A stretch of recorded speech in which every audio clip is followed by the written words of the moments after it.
Robin Hood Radio presents Stage Right or Not with Michele Willens. Michele is a longtime journalist and herself is a published playwright of several theatrical works. She's a frequent contributor to the Huffington Post, Daily Beast, and the Atlantic websites. Well, this week I am ruminating on several things in the theatrical world, including shedding a bit of light on some of the smaller yet interesting companies that always need to struggle in terms of budgets, schedules, and publicity, yet they keep on keeping on. But first, a bit of actual news, which as usual involves Broadway shows opening and closing. Now, as I predicted here, and I was certainly not alone, the final notice has already been put up for Getting the Band Back Together. This was a long shot from day one, a tired idea. School of Rock did it better. No big names, trying too hard, and so on. That said, I did think there were some funny bits and nice music, and here's hoping they find venues off Broadway around the country where it would likely also find less seasoned or cynical audiences. Now, on the flip side, a show which I have not seen called Be More Chill is transferring from off to on Broadway. This one, described as a sci-fi musical about anxiety-prone high schoolers, and who isn't or wasn't, by the way, has been a word-of-mouth, social media-driven hot ticket in a small venue. Now, I hate to be a pessimist, and I certainly don't want to add to anyone else's anxiety, but I have watched a lot of such pieces sell out intimate spaces, then they move to fancier quarters way ahead of schedule. Of course, there are the dear Evan Hansen exceptions, but they are few, far between, and rarely as polished and workshopped as that one was as it made its way to the great white one. Anyway, let's see if Be More Chill will be more successful as it graduates. And now a word about jukebox musicals, which we've certainly discussed here before and which keep on coming. But let's be honest, our track record has been pretty iffy. Now, though the one about Donna Summer, simply called Summer, seems to be hanging on, its prognosis is not particularly healthy. Margaritaville, the Jimmy Buffett-inspired show, ended quickly this past season. Head Over Heels, featuring the music of the Go-Go's, will surely be go-going soon. The next to open apparently will be about Cher, with 3 actresses playing the more celebrated half of Sunny End. Now that one hopes to open by early December. I am reporting this month from Los Angeles, by the way, and the talk of the theater community here is Ain't Too Proud, about the Motown group, The Temptations. The production has received very positive reviews and is definitely headed to Broadway. Now, these might seem like easy shows to do, just play the greatest hits and surround them with a storyline, but, well, that ain't too true. Beautiful, about Carole King and Jersey Boys were really the rare ones that managed to do it all.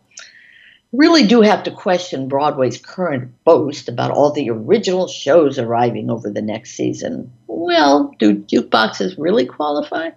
And what about the glut of movies turned theatrical productions? I guess it depends on your definition of original. But those are not stopping anytime soon. Pretty Woman recently opened, but I bet 6 months from now it won't be. At least 3 more coming over the next several months include King Kong, Beetlejuice, and Moulin Rouge. Now, one that I am rooting for is Dave, based on the delightful Kevin Kline movie about an incompetent man in the White House. There might be a race to see if the show gets up before the current president goes down. Dave has had a nice run in the nation's capital, so I imagine the producers are seeking space in New York as we speak. Another movie turned play, no music in this one, is Network, which also has resonance, and Patty Chayefsky's script certainly had prescience. I'm mad as hell, and I'm not going to take it anymore. Bryan Cranston did this one in London, where it was a smash, and I expect the same here. That one comes in November, appropriately, election month.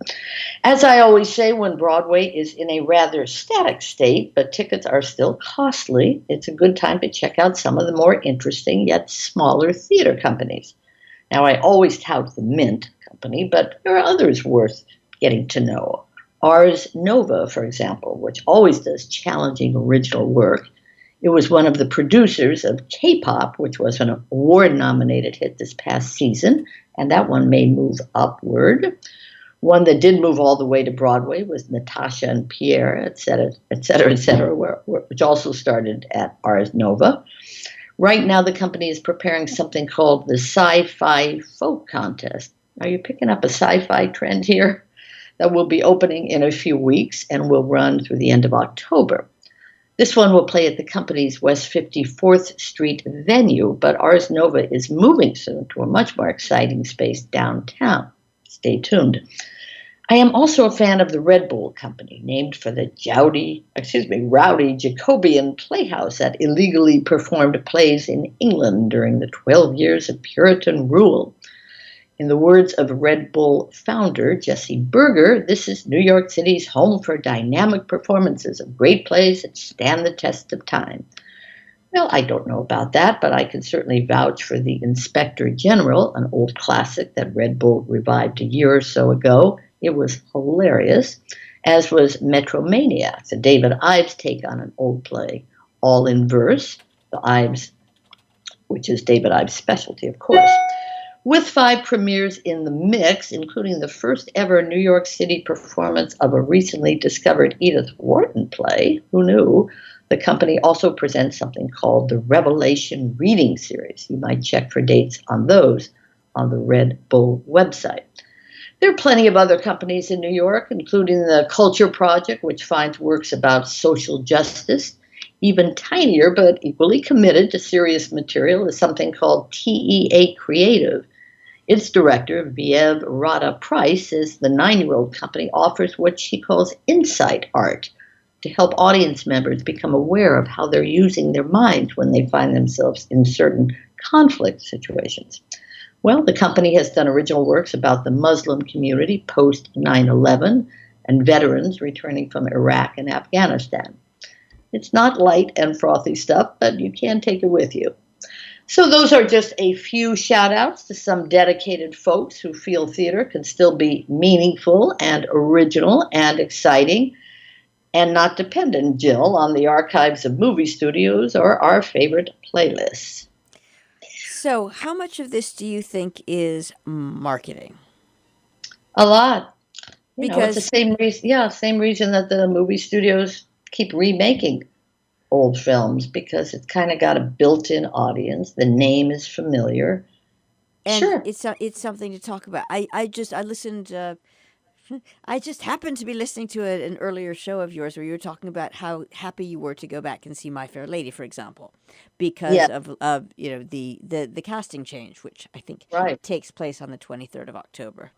Yes. And it makes me, because once you get outside of the bubble, basically, Mm-hmm. and I'm sure you noticed that when you are out of town, Yes. there's a whole other perception and sometimes even excitement about going to see something that doesn't necessarily exist on the inside, when you're, Mm-hmm. and it always makes me wonder whether there's a more adroit way, other than the Tony Awards, basically, of letting other people know the fun stuff that's out there. Because I, if you just are sampling, reviews from the, shall we call them the review paper of records, it sounds, yeah. it doesn't sound fun.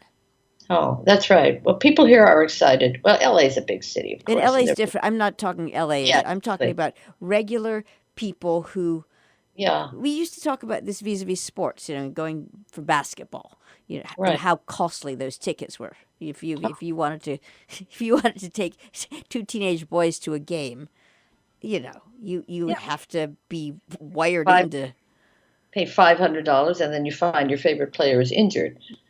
So that's a whole other story where all these athletes are Right. injured all the time. So that's hurting So tickets. so So, broad so yeah. Broadway isn't cheap, and let's say you're planning a trip, you've already got to be. I don't know. I, I just, it goes to market. If no one has said, "Hey, this is really cool because of XYZ," or if you yeah. have, then it's kind of eh. No, you're right. And the Tony Awards, as you know, we think of them as being kind of our own thing, and not that many people watch them on TV. Most people will never go to a Broadway show, etc. They do have impact. I mean, they have really impacted this season. Carousel closed. My Fair Lady was having trouble till they recasted with the star. Once on This Island was saved. Band's Visit was saved.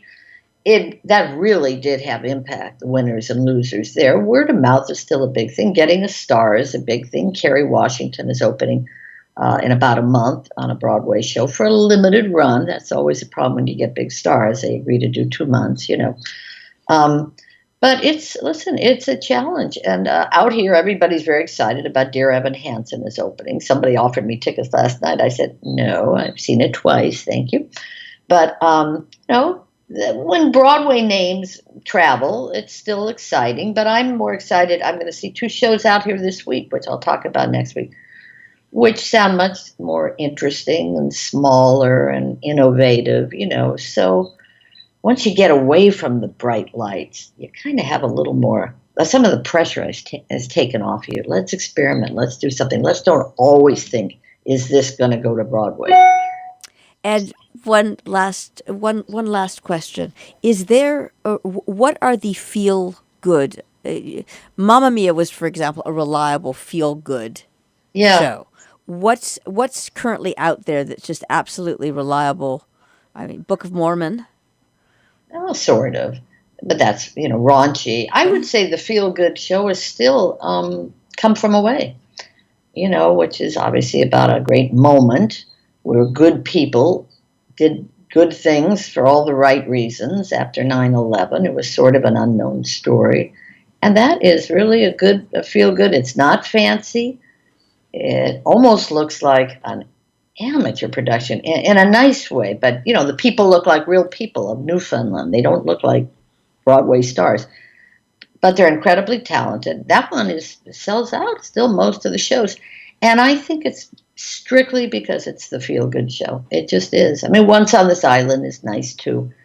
But, Come From Away, if nothing else, it takes us back to, like, the darkest days that New Yorkers can remember. And here was this little town off in Canada, rescuing all these people and giving them food and giving them beds. And I don't know, if that doesn't make you feel good, I don't know what will. Stage Right or Not with Michele Willens, produced in the studios of Robin Hood Radio, robinhoodradio.com.